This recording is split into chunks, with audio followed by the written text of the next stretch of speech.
Hello. So I'm going to be just discussing something that I read today.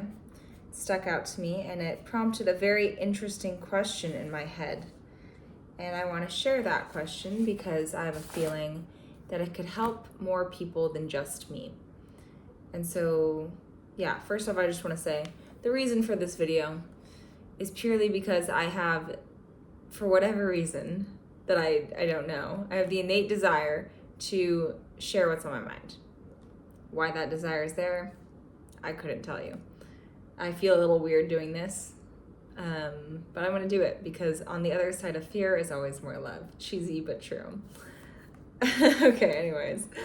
I love to read. If you don't know me, if you do know me, I should say, you know I love to read. And so it's actually usually through reading other people's work that inspires me to write. It's kind of beautiful. It's like a fractal of creation. You know, you read someone else's work and then it causes you to want to write, which produces another piece of work for someone to read, which maybe inspires them to read. And so I think that's kind of the whole point, right?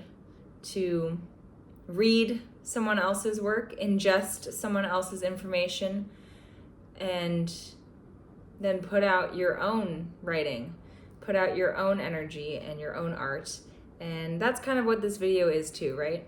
This is me just telling you an amalgamation of things I've understood and sharing it with you purely because why not? I think that's the whole point we're here, is to give and receive, to share. So actually, I didn't write a poem yet about this topic, but I do feel inspired and fired up to just talk about it and why it stuck out to me. So this is from the book, The Gene Keys, which I just started reading. And this is actually just the intro portion. So this author, Richard Rudd, is a beautiful writer. Man, he is just, really poetic. And so I've really been enjoying even just the foreword of this book. And I'm going to read this paragraph. And whether or not you know what the gene keys are or you're into that, doesn't really matter. This is kind of just universal truth he's talking about in this forward section. And just a brief, I'll say, is the gene keys is essentially a way to understand yourself. I'm still reading the introduction on what the gene keys is.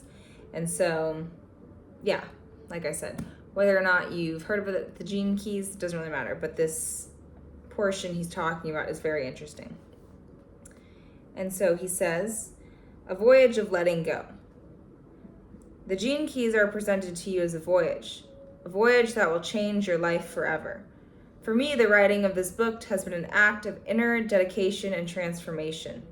The transmission contained in each of the 64 gene keys has unlocked new interpretation of my own genetic code at a cellular level, which has revealed my true higher purpose. Greater possibilities have wakened inside of me, and a new higher frequency continues to draw me out and beyond the negative patterns that we carry through life, that we all carry through life. This has not always been easy. Much of the language and the understanding of the gene keys is rooted in unconscious fears. As you will discover for yourself, such fears are so tightly woven into your DNA that it takes real courage to confront them directly. End quote. Okay, so now you're probably wondering why I just read you this. Because you were just like, wait, I thought it didn't matter if we knew about the gene keys. It doesn't. There's a little hint in here that caught my eye. So basically, the first section of that quote, he's just talking about how when he wrote this book, it was kind of a hallmark of his own dedication, to write a whole book this big, you must be dedicated. And how it's because of that dedication that he was able to transform. And it revealed his true higher purpose to him. New possibilities wakened inside of him. He became a higher frequency human. Worked through negative patterns. Go Richard Rudd. And then here's the important part. He says, that has not always been easy. He's referencing this book, right? It wasn't always easy to have this inner dedication, which is what spurred his transformation.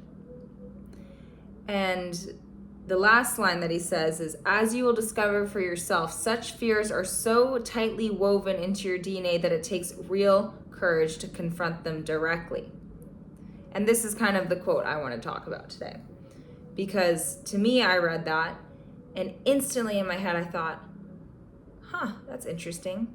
He could have written, and as you will discover for yourself, such fears are so tightly woven into your DNA that it takes courage to confront them directly. But instead he wrote, as you will discover for yourself, such fears are so tightly woven into your DNA that it takes real courage to confront them directly. And I realized he said that, and I thought to myself, no, what's the difference between courage and real courage? Because there's an emphasis here. And yeah, it just popped out at me. And so anyways, it sent me on this contemplation of what is real courage? Let's just fundamentally, what's courage? Courage, and I started thinking about this, I thought, okay, courage is, a quality of a hero. Like heroes have courage, right? They get it. They get that bread. They charge the fear. They charge the illusion. They don't care what they have to go through in order to save the princess or to fight the bad guys and, return homeostasis to the kingdom. Like they have the courage they need to face their fears. And so I thought, okay, courage is facing your fears. Courage is kind of that energy inside of you that's, I don't care what I'm about to encounter. I don't even know what I'm going to encounter, but I am ready purely because I care so much about salvation, about redemption, about coming back into balance. And so I thought about that. Okay, that's what courage is. And then I thought a little bit more. And I said, okay, well, some fears aren't about fighting, aren't about doing. Some fears are about just sitting and being. And so then I thought, there's kind of two caveats to courage. I don't know if that's the right word. Two avenues to courage, I should say. There's this doing, this fighting, this searching, this moving. And then there's a more still vibration. And I have a feeling this is what real courage is. Because, we can be fancy all day and slash dragons and, kill bad guys and all these things. But that's almost, I thought about it, that's like kind of defensive, right? To be doing, to be jobbing. And defensiveness is a quality of the ego. So then real courage must be more stoic and grounded. Instead of charging the fear, instead of attacking the fear, instead of going after the fear, it's sitting in the fear, with the fear, and diffusing the fear in an avenue that is more compassionate. You're loving it into life. You're eating the fear with love. That's kind of how I started to see this concept of real courage. And so then, okay, well, how do you do that? How do you love your fear into life? How do you sit with your fear? It's actually quite simple. And just because it's simple doesn't mean it's easy. This is, again, I'm just leading you guys down my little rabbit hole contemplation here. So just because it's simple doesn't mean it's easy. And so I'm like, okay, how do I love my fear into life? How do I cultivate real courage? And instead of jabbing and fighting with this doing kind of courage, this heroic type of courage, how do I just sit and kind of surrender and in that way diffuse the fear? In that way conquer the fear. Display real courage. How do I love my fear into life? And it's simply by being present with it. Okay, so what are you afraid of? Let's just put out some examples there.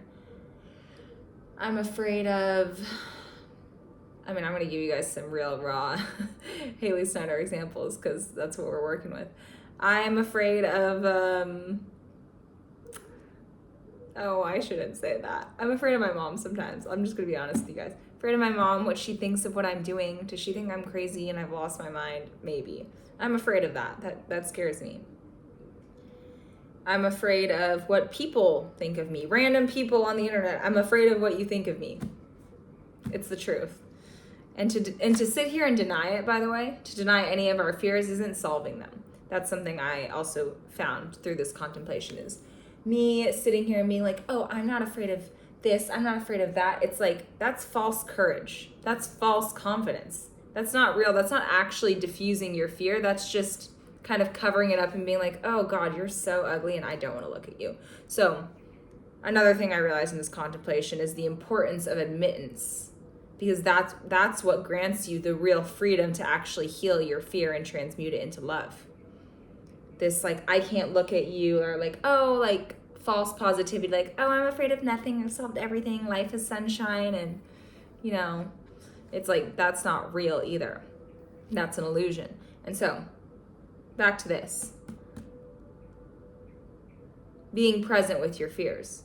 So you watching this, you can take a pause right now and say, what am I afraid of? Really? What people scare me? Family members, friends, coworkers, people you don't know. What kind of people trigger you in the right way? Make you kind of like tense up and contract?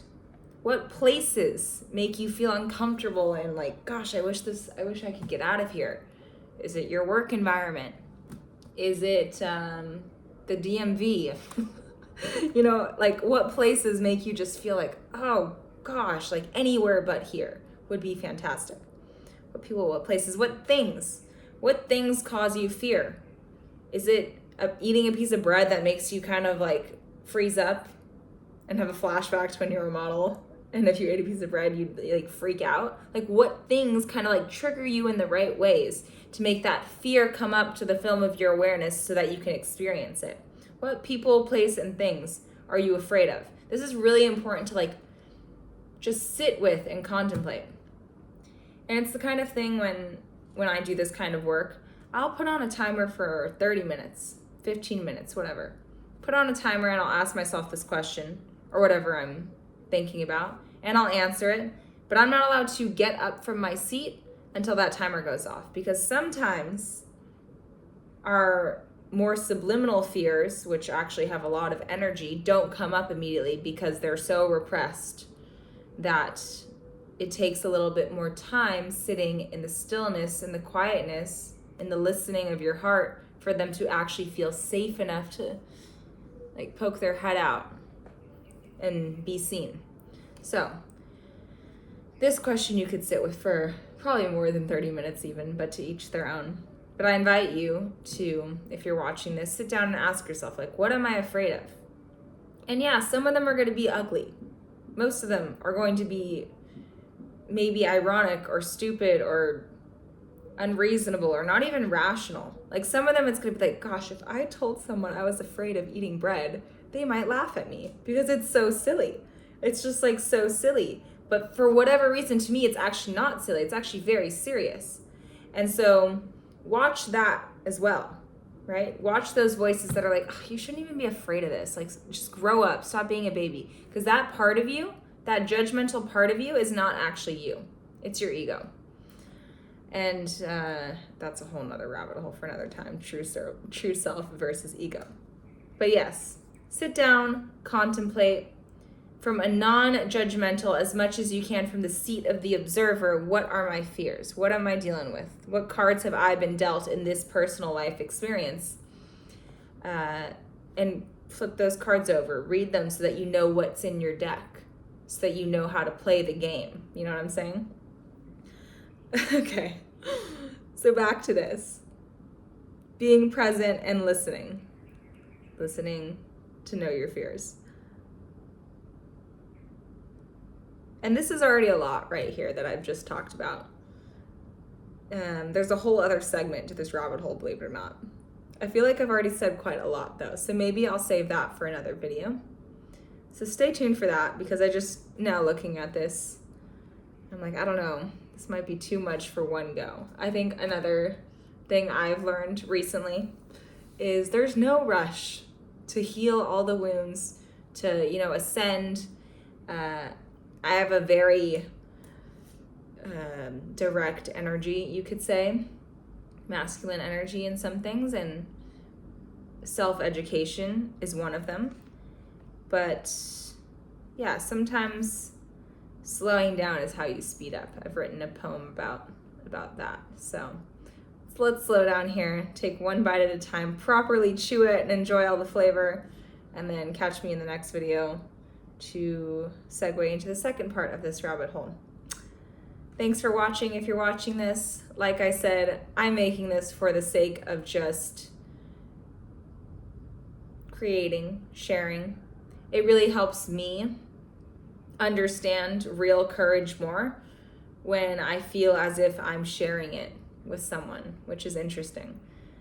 In past, I've made videos to myself. I've done voice recordings, and the few times I've actually made a video and shared it with a loved one, and they received it, and they said something as simple as like, oh wow, that was interesting, and I had this thought or this contemplation, or why do you think that, or actually I didn't even agree with that. Anytime they even just responded, I realized it kind of grounded the gnosis or the information I received, and it helped me understand me more. So that's why I'm doing this. I really think sharing is such a valuable tool, and it is so scary. And I think I said it at the beginning of this video, but on the other side of fear is so much love, and I think it takes real courage to share. So that's what I'm doing. Love and aloha, and I'll post that other video at some point.